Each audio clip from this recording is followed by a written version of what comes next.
Halo, selamat pagi. Jumpa lagi di Berita Padang bersama saya Afri Meriana. Sejumlah berita aktual dan menarik akan kami sajikan untuk Anda. Berikut 3 berita utama pagi ini.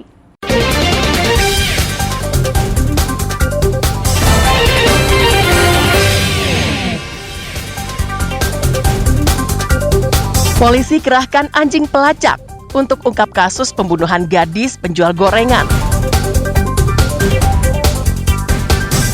4 tersangka penyalahgunaan narkoba ditangkap polisi.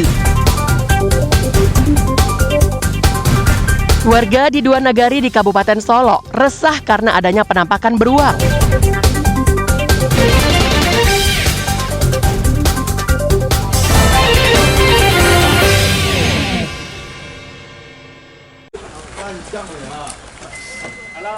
Pihak kepolisian masih mendalami kasus pembunuhan Kurniasari yang dibunuh saat menjajakan gorengannya.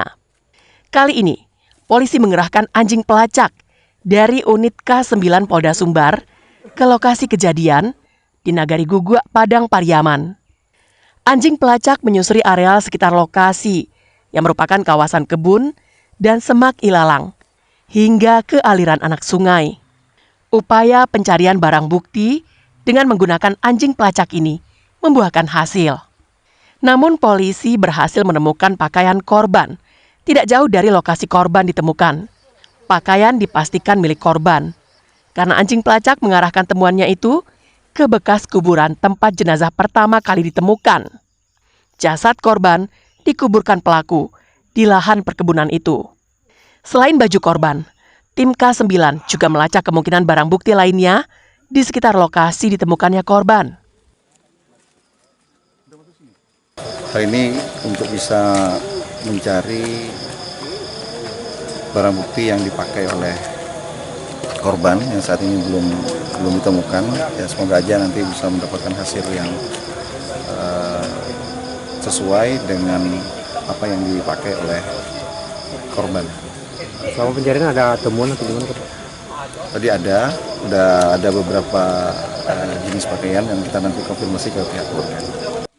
Seperti diberitakan sebelumnya, Kurniasari, warga Korong Pasar Surau, Nagari Gugua, Kecamatan Duo Kali Sabaleh Kayu Tanam, dinyatakan hilang pada Jumat pekan lalu saat sedang menjajakan gorengannya. Nia, sapaan akrabnya, baru ditemukan pada hari Minggu di kawasan Korong Pasar Surau, Nagari Gugua, dalam kondisi terkubur meninggal dunia. Dia diduga menjadi korban pembunuhan dan pemerkosaan. Eki Rafki melaporkan dari Padang Pariaman.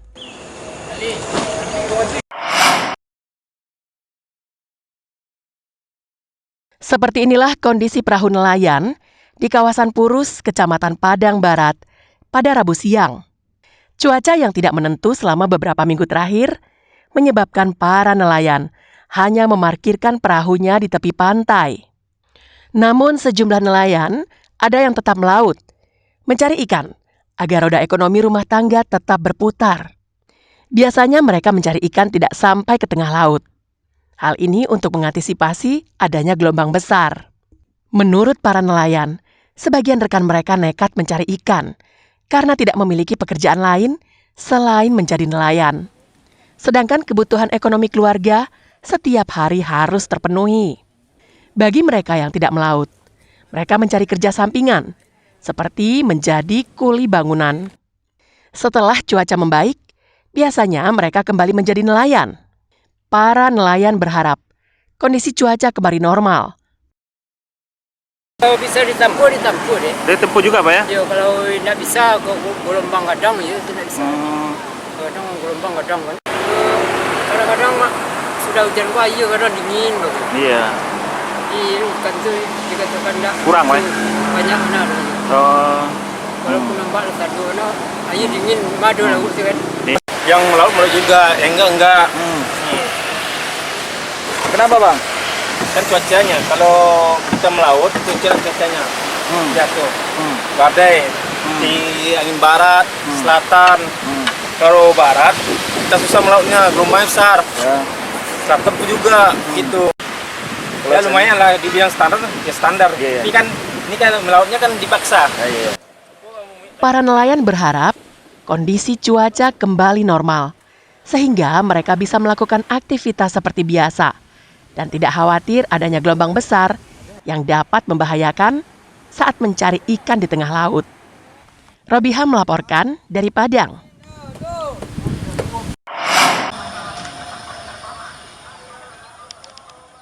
Meski berada di ibu kota provinsi, bukan jaminan infrastrukturnya mulus dan bagus.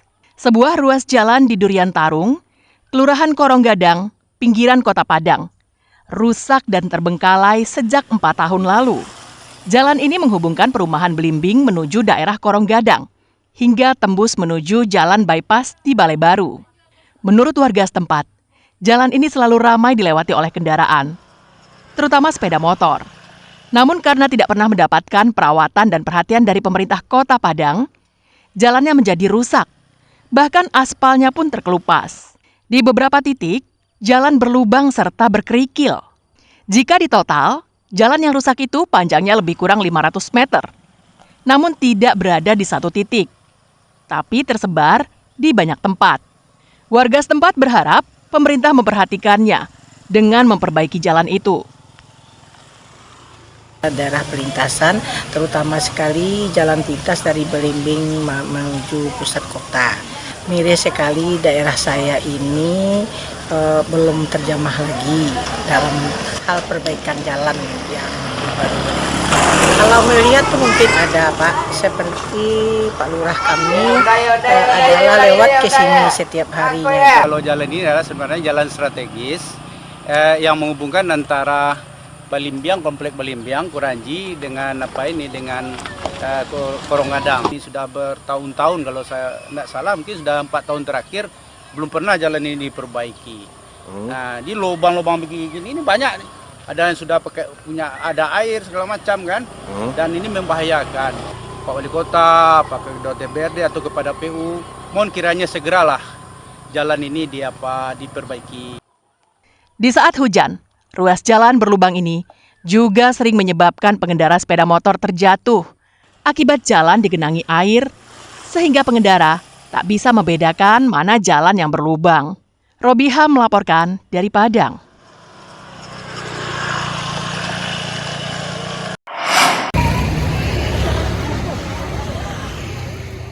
SMP Negeri 6 Bukit Tinggi yang berada di pusat kota Bukit Tinggi dinilai sebagai sekolah yang sukses menjalankan program inklusi, yakni sistem penyelenggaraan pendidikan yang memberikan kesempatan kepada semua peserta didik yang memiliki kelainan dan memiliki potensi kecerdasan atau bakat istimewa untuk mengikuti pendidikan dalam satu lingkungan pendidikan secara bersama-sama dengan peserta didik lainnya. Saat ini terdapat 27 pelajar berkebutuhan khusus. Satu di antaranya disabilitas penglihatan. Kegigihan SMP Negeri 6 Bukit Tinggi dalam menjalankan program inklusi ini mendapat apresiasi dari Kementerian Pendidikan Kebudayaan Riset dan Teknologi.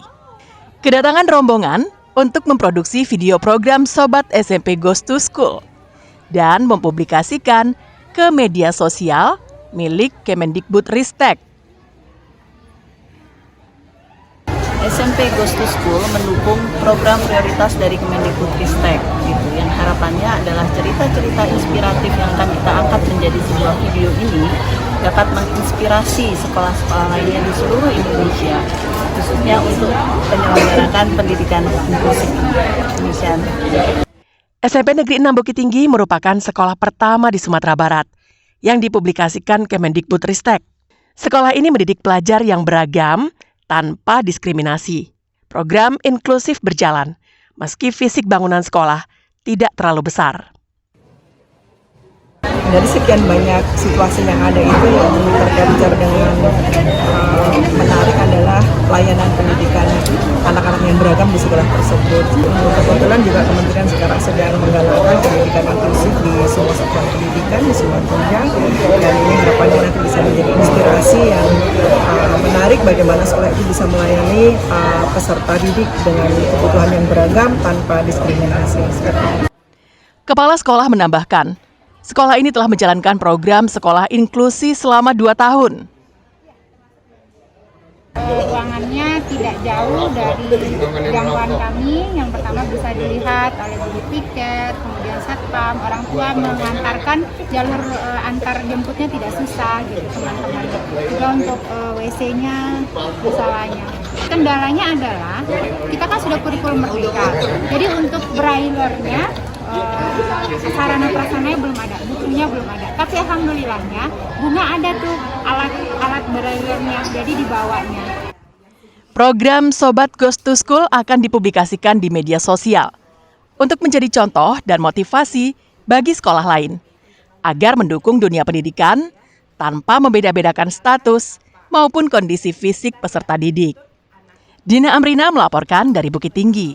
Pencapaian kurikulumnya, tapi mereka berhak